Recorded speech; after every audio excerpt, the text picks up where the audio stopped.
La Coalition nationale pour l'éducation pour tous du Burkina Faso a bénéficié d'un financement du Partenariat mondial pour l'éducation pour la mise en œuvre de son projet de renforcement du dialogue, un projet de renforcement de la redevabilité sociale au niveau national et local dans le processus éducatif au Burkina Faso pour la période de 2021 à 2022. Principalement, il visait 3 objectifs, ou disons 4. Le premier objectif, c'est influencer la mise en œuvre du plan secteur de l'éducation et de la formation. Le deuxième objectif, c'est accroître la redevabilité, c'est-à-dire la transparence dans la gestion déconcentrée de l'éducation et surtout décentralisée. Le troisième objectif, c'est augmenter, nos plaider pour l'augmentation du budget d'éducation. Et le quatrième objectif, c'est renforcer la gouvernance de la coalition et sa visibilité. Alors, après 2 ans de mise en œuvre, le projet, bien sûr, a été évalué. Cette évaluation a permis effectivement de se rendre compte que le projet a été mis en œuvre à plus de 80%, ce qui est non négligeable, vu le contexte sanitaire et sécuritaire réuni. Nous ne pouvons que nous en féliciter. Voilà, des recommandations ont été formulées en vue d'améliorer effectivement la mise en œuvre du prochain projet, qui d'ailleurs a été approuvé par le comité régional de sélection de l'initiative éducation à voix haute. Alors, une fois que ce projet a été validé, donc nous allons le transmettre le rapport à Oxfam. Et la suite logique, bien sûr, c'est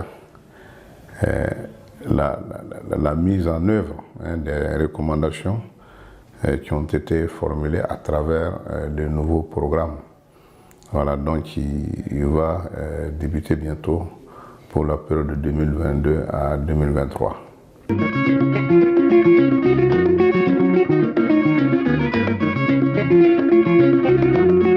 Nous avons procédé donc ce matin à la validation du rapport d'évaluation du projet de redevabilité sociale de la Coalition nationale pour l'éducation pour tous. Alors, il faut dire que le projet a été conduit sur 2 ans, de 2020 à 2021, et l'évaluation retient que le projet est un projet pertinent parce qu'il s'inscrit dans la stratégie nationale d'éducation en situation d'urgence. Le projet a concerné donc les 6 régions à fort défi sécuritaire que connaît notre pays. Et au bout de 2 ans, les résultats obtenus par le projet démontrent que la participation des comités régionaux au plaidoyer au niveau des communes a permis de rendre public les financements alloués donc à l'éducation. Le projet a également permis de mettre en évidence la résilience des communautés, c'est-à-dire les parents d'élèves, les mères éducatrices, les enseignants et les élèves, leur résilience quant à la continuité éducative, même lorsque les classes sont fermées.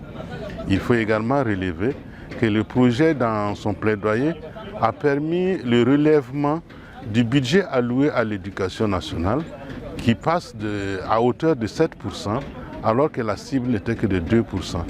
Donc il faut retenir dans l'ensemble que le projet a été conduit avec une certaine efficience, malgré l'éloignement des régions et l'inaccessibilité de ces régions-là. Les activités ont pu être menées à terme.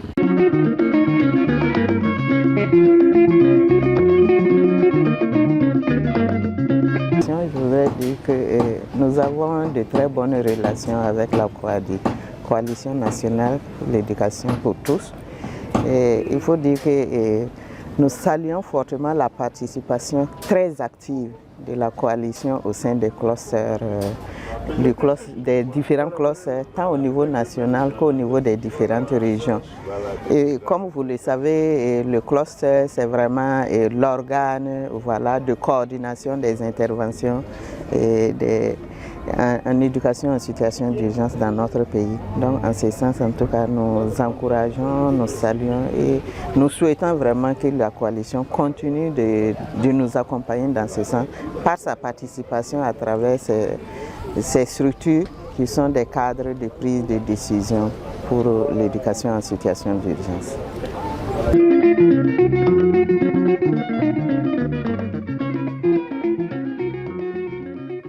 Merci bien à la coalition d'avoir invité Oxfam à cette importante activité qui est la validation du rapport d'évaluation sur l'éducation à haute voix. Je crois que les conclusions qui nous ont été présentées reflètent vraiment les activités qui ont été menées sur le terrain. Il faut dire que ça ne m'étonne pas parce que la coalition est une référence au niveau national sur les questions de plaidoyer en faveur de l'accès à une éducation de qualité pour tous et tous. C'est tout naturellement qu'au regard du contexte de l'éducation en situation d'urgence, on voit que un nombre important d'élèves sont obligés d'interrompre brutalement leur scolarité. Il était tout à fait normal, la coalition était tout à fait dans son droit justement d'engager des actions de plaidoyer afin justement de participer aux côtés du ministère à relever ce défi. C'est vraiment un défi et les résultats qui nous ont été présentés, on sent que en tout cas la coalition a joué sa partition dans les 6 régions du projet. Voilà. Dans le cadre de notre partenariat avec Oxfam IBIS, il y a des moments où on reçoit les appels à proposition pour les ONG locales.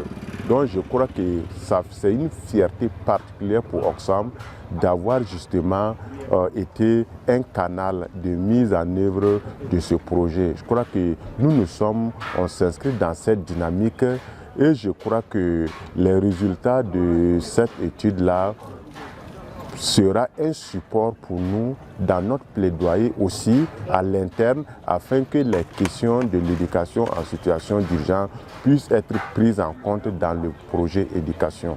Donc vraiment, nous sommes tout à fait d'accord avec la coalition parce que Oxfam aussi est dans la vision de l'équité en éducation. Donc Oxfam aussi, il n'est pas intéressant que plus de 3000 écoles soient fermées et que ces enfants n'aient plus d'autres alternatives éducatives. Donc je crois que, en tout cas, nous sommes tout à fait d'accord des conclusions qui sont partagées, qui ont été développées. Nous souhaitons avoir un peu le rapport pour aussi profiter de nos canaux pour la dissimulation.